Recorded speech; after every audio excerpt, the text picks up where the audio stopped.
Por favor, abran sus Biblias en el Salmo número 12.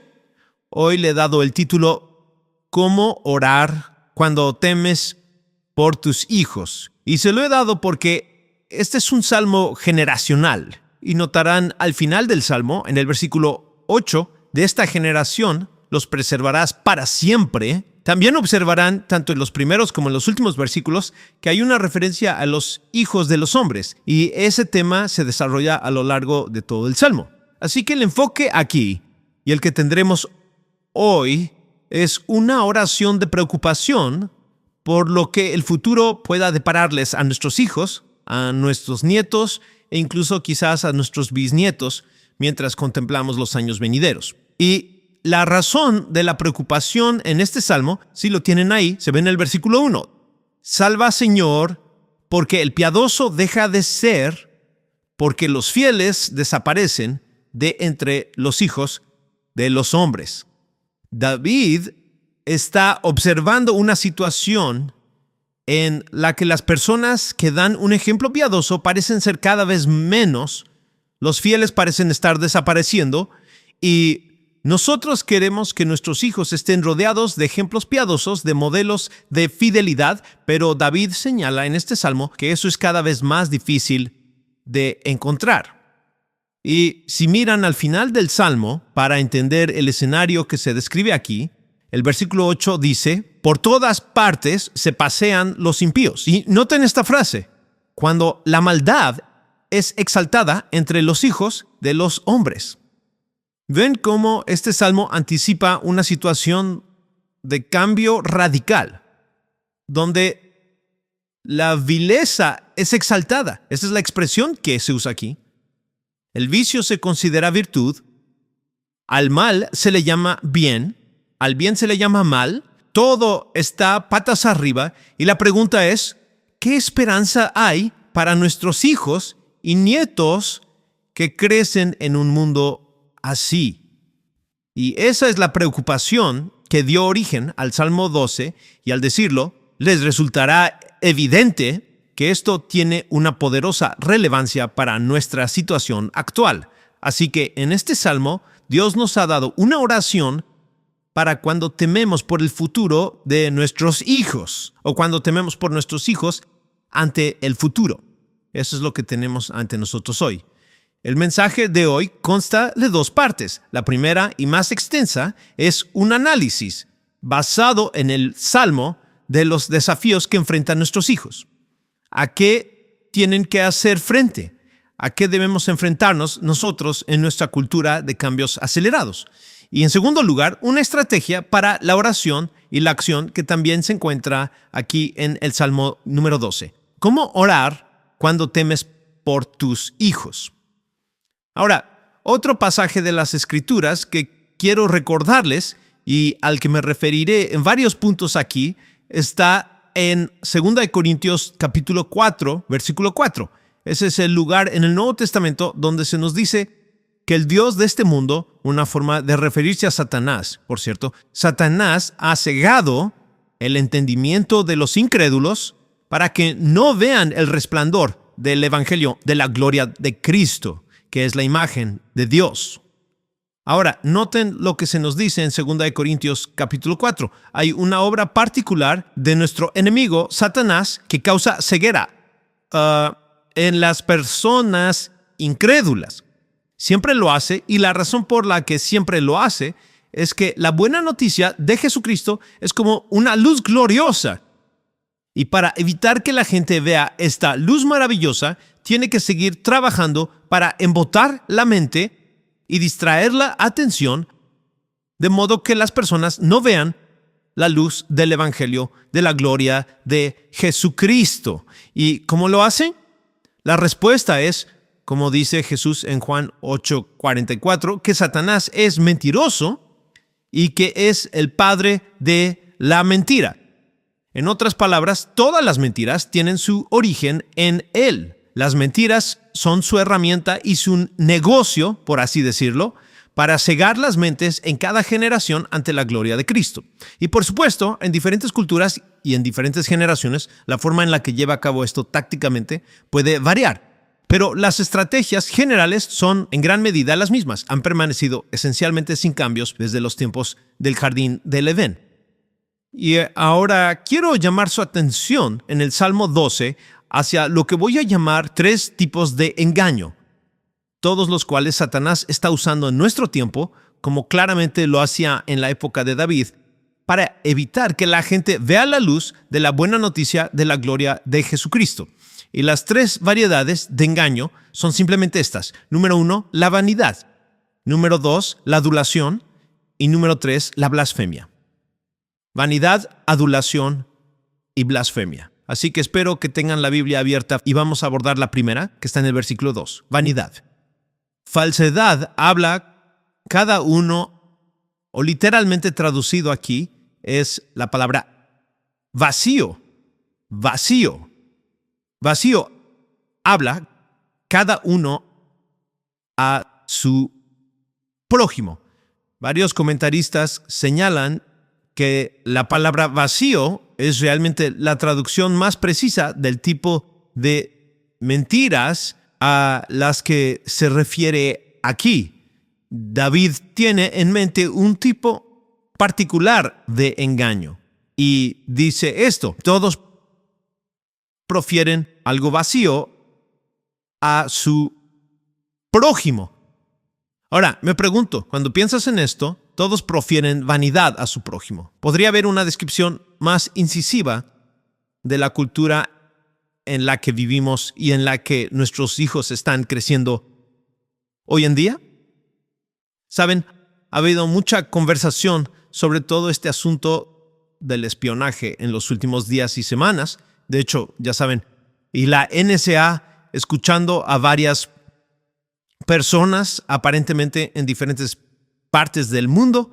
Esto ha causado un gran revuelo. Como bien saben, me ha fascinado leer no solo algunos informes de aquí en Estados Unidos, sino también mientras trato de mantenerme al día con la perspectiva desde el Reino Unido, y realmente disfruté bastante un artículo satírico escrito por una periodista en Londres que decía que la persona por la que sentía lástima en todo esto era el pobre tipo de la NSA, que evidentemente tiene que revisar interminables correos electrónicos, mensajes de voz, textos, tweets y publicaciones de Facebook, la gran mayoría de los cuales, decía, no tienen absolutamente ninguna importancia.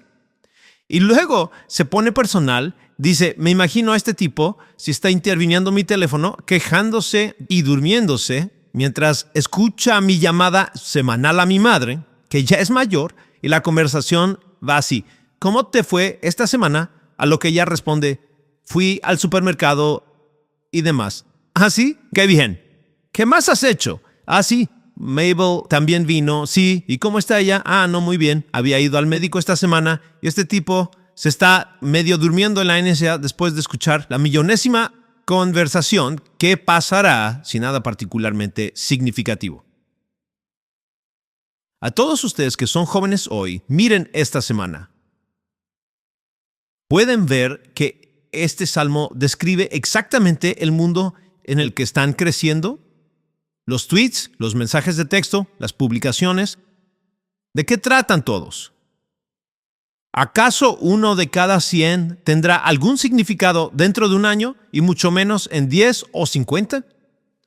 Ustedes están creciendo y vivimos en una cultura que hoy está marcada más que nada por la trivialidad, donde todos, como dice la Biblia, profieren vanidad a su prójimo. Es el mundo en el que la gran mayoría de las conversaciones giran en torno al próximo partido, el reality show más reciente o lo más escandaloso que acaba de volverse viral en YouTube o lo que sea. ¿No ese es el mundo en el que vivimos? Todos profieren vanidad a su prójimo. Todos hablamos de nada. Y David ve que esto es característico y es Satanás quien está detrás de ello. Ya saben, porque es el padre de todas las mentiras, incluido el vaciamiento de las conversaciones. Por eso, cuando estás en la escuela o en la universidad, una conversación seria cada vez parece más extraña. Alguien dice, ¿qué crees acerca de Dios? Eso es un poco pesado, ¿no? Digo, ¿viste lo que pasó en el programa de televisión anoche? Volvamos a donde nos sentimos cómodos, que es con las trivialidades, con nada. Y así ves lo que ocurre mientras la gente crece. Como muchos de ustedes están precisamente creciendo en este tipo de cultura, la marca de vanidad de Satanás está dirigida a asegurarse de que, en la medida de lo posible, nunca pienses seriamente, nunca. De modo que es posible pasar por la secundaria, pasar por la universidad, luego desarrollar una carrera profesional e incluso llegar a la jubilación y nunca haber pensado seriamente en la pregunta: ¿quién soy? ¿Por qué estoy aquí? ¿Para qué es la vida? ¿Y qué hay realmente más allá? Y esto es lo que es aún más asombroso, que Satanás es tan bueno en esta marca particular de engaño, cegando a la gente ante la luz del Evangelio, de la gloria del Señor Jesucristo, simplemente por nunca pensar que es muy posible venir a la iglesia y pasar el rato con tus amigos y hacerlo durante 10 o 20 años y aún así nunca haber tenido un pensamiento serio sobre quién eres, dónde te encuentras realmente ante Dios y lo que eso significa realmente a la luz de la eternidad. Cuando estaba en la secundaria, había 2 libros sobre el futuro que teníamos que leer. De hecho, leímos más de 2 libros, te lo prometo, pero había 2 libros sobre el futuro que teníamos que leer. Y en esos días, en los años 70, eran 1984 de George Orwell y Un Mundo Feliz de Aldous Huxley. Y tenían visiones completamente opuestas sobre cómo sería el futuro. La visión de Orwell del futuro era que sería una opresión totalitaria, que una especie de comunismo se apoderaría del mundo entero y que todos estarían bajo la brutalidad y la libertad desaparecería. Dijo, si quieres una imagen del futuro, imagina una bota pisoteando un rostro humano eternamente. Qué imagen tan poderosa. Una bota pisoteando un rostro humano para siempre. Huxley tenía una visión diferente.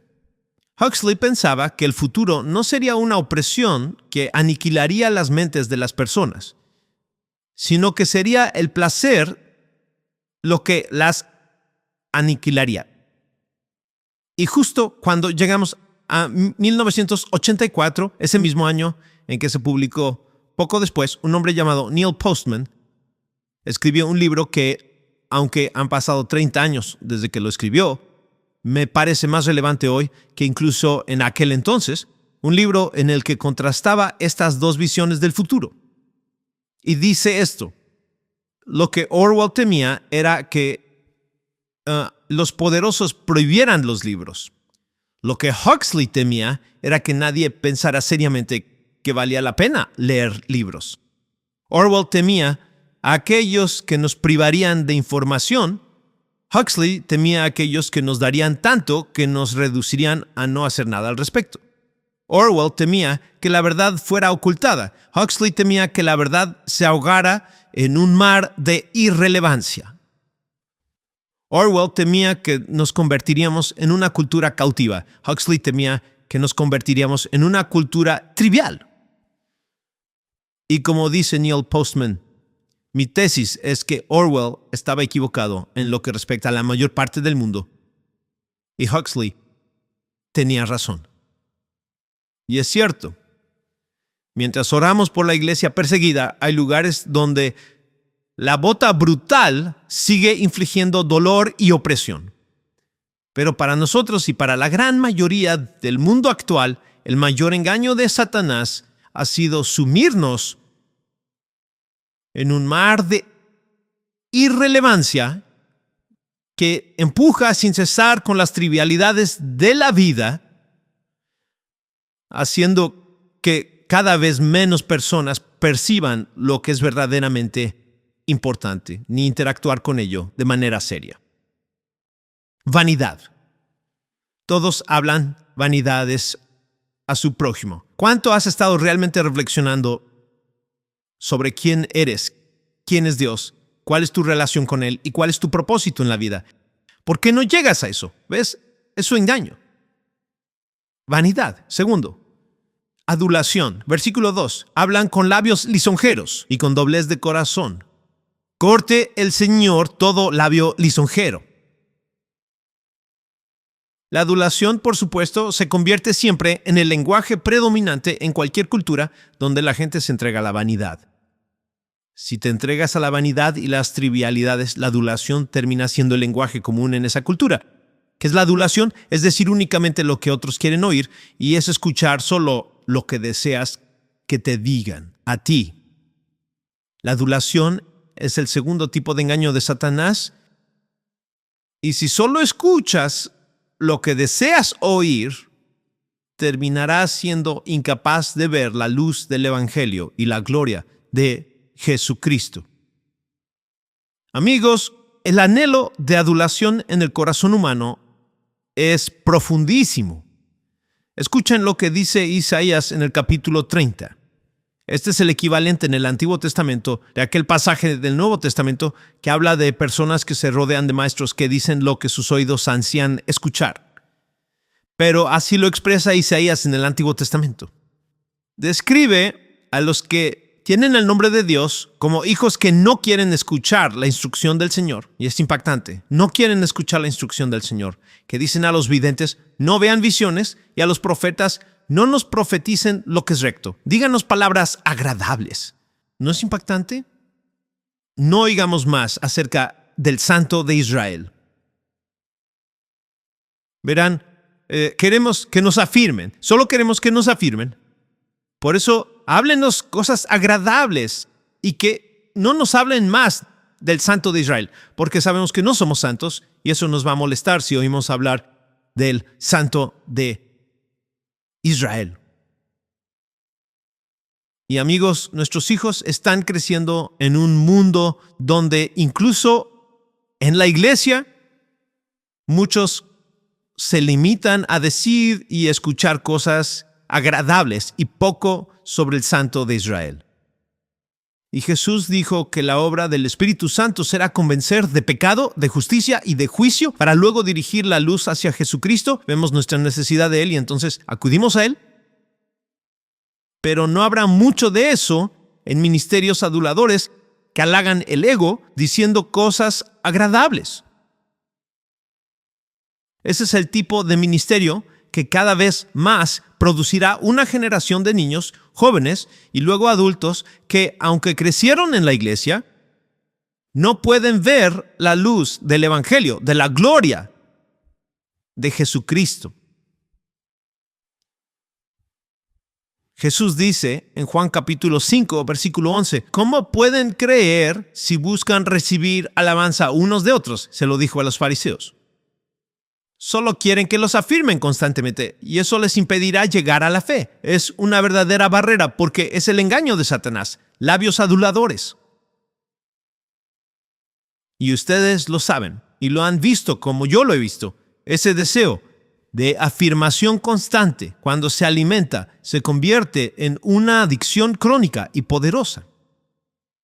Así que la persona queda atrapada en una prisión incapaz de escuchar algo que no encaje con lo que quiere oír. Y como con cualquier otra adicción, nunca es suficiente. Cuanto más afirmación reciben, más necesitan. Y así continúa.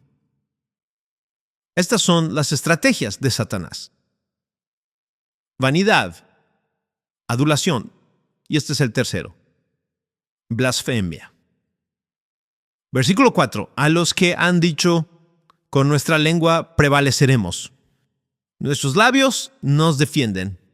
¿Quién es Señor sobre nosotros? Ahora, aquí está el tercer tipo de engaño y está marcado por la rebeldía. Casi puedes sentir el puño cerrado en este, ¿no?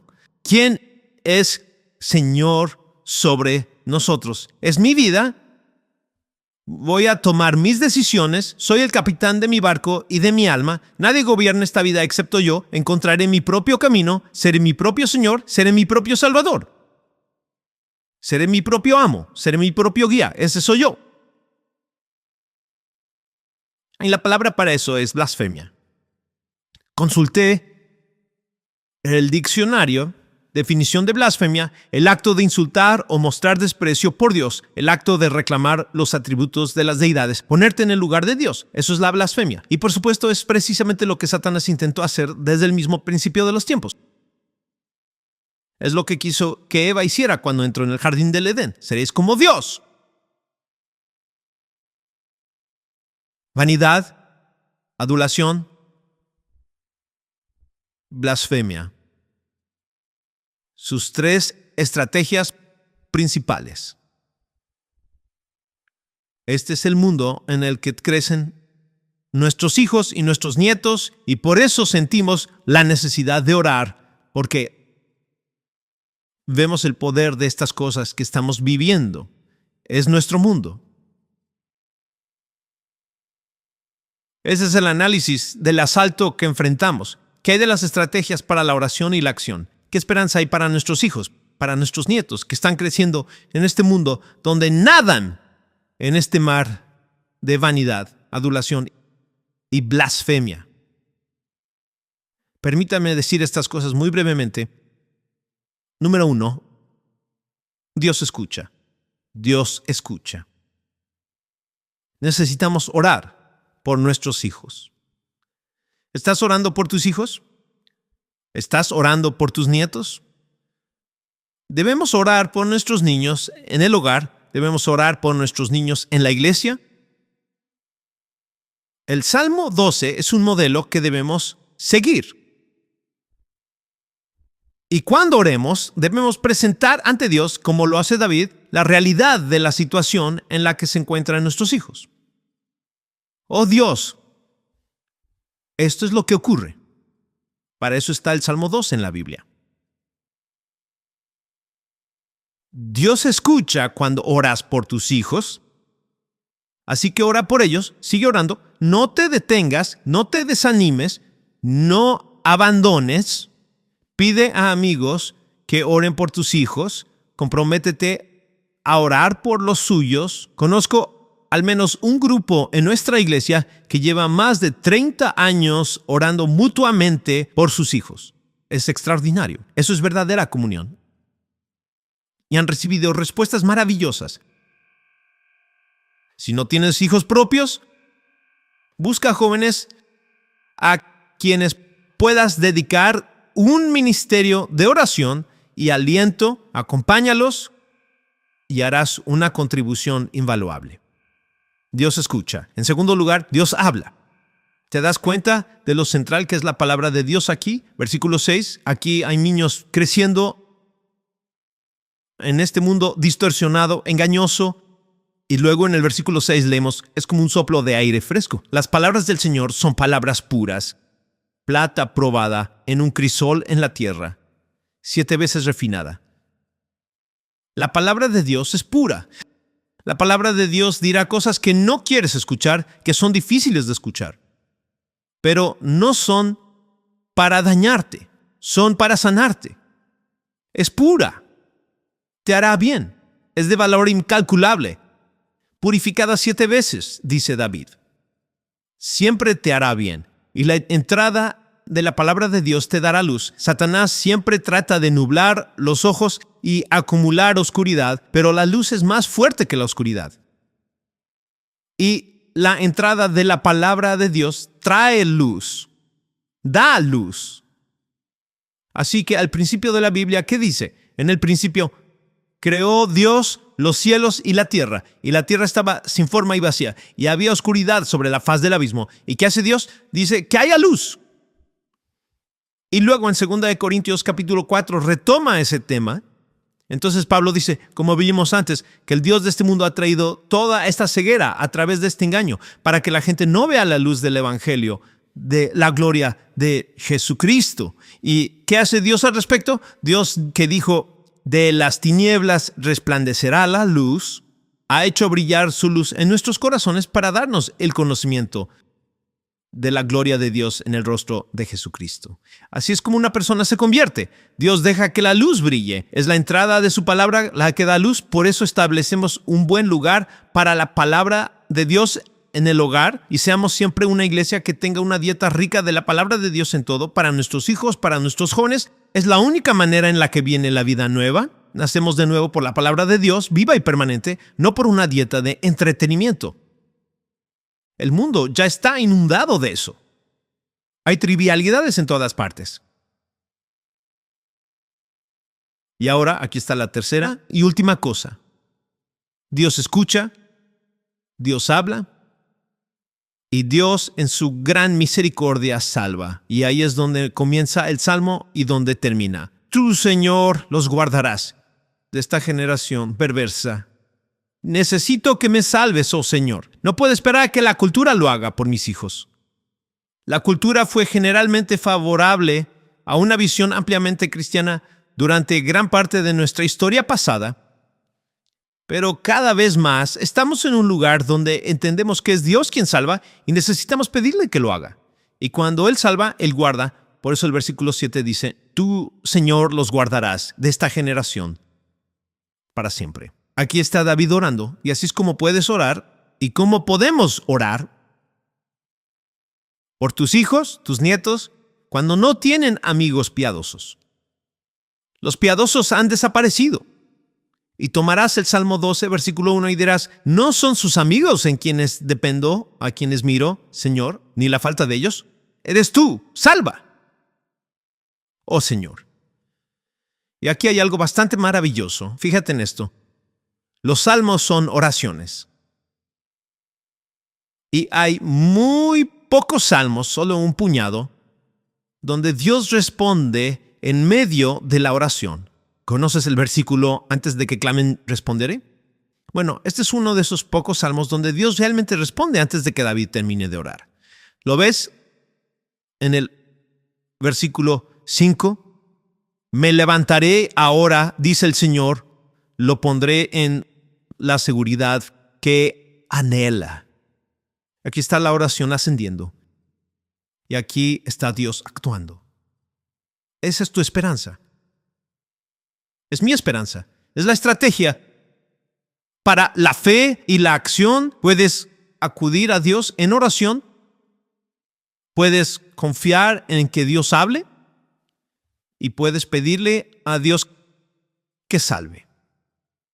Esto es lo que debes hacer cuando temes por tus hijos. Karen y yo hemos sido bendecidos por el Señor con 2 hijos. Estamos muy agradecidos por ellos y porque aman a Cristo y se han casado con mujeres que también aman a Cristo. Y ahora tenemos 2 nietas, una por cada lado de la familia. Intenté mostrarles las fotografías, pero no voy a aprovechar el último momento del sermón. Somos muy conscientes, como lo es todo padre y todo abuelo, de que están creciendo en un mundo muy diferente del que conocimos en nuestra infancia y que nuestra experiencia fue muy diferente de lo que vivieron nuestros padres en su niñez. Y aquí están creciendo en un tiempo en el que cada vez más ya no existe el mismo consenso cristiano que antes era mucho más común en muchas partes de nuestro país. ¿Y saben qué? Esto es lo que estoy pensando. Y digo, mientras oro por ellos, que quiero más para ellos que simplemente dejarse llevar por un consenso cristiano, ¿verdad? ¿No quieren más que eso para sus hijos? ¿No quieren más que dejarse llevar por un consenso cristiano para sus nietos? Quiero que sean salvos. Quiero que conozcan a Cristo. Quiero que amen a Dios. Quiero que la llama del Espíritu Santo se encienda en su corazón. Quiero que Dios los tome de tal manera que sean completamente diferentes del mundo en el que viven. Y quizás esa salvación tan radical y maravillosa se vea cada vez más en la generación que viene, mientras el pueblo de Dios se toma en serio el orar, no por el cultivo de un consenso, sino por la salvación radical de personas como Saulo de Tarso, quien dijo: yo era un blasfemo y un hombre violento, pero me fue mostrada misericordia. Y toda su vida se transformó. Y en lugar de dejarse llevar por la comodidad de pertenecer a la mayoría, vivió para la gloria de Cristo y por una recompensa eterna. ¿Eres tú? Oremos juntos. Padre, vemos cómo la Biblia habla con tanta fuerza y de manera tan directa a nuestra cultura actual. Y te pedimos que en tu gran misericordia y gracia nos enseñes a orar por nuestros hijos y por las generaciones venideras. Que en tu misericordia podamos ver milagros de salvación de una generación que proclame tus obras a la siguiente, por medio de nuestro Señor Jesucristo, en cuyo nombre oramos. Amén.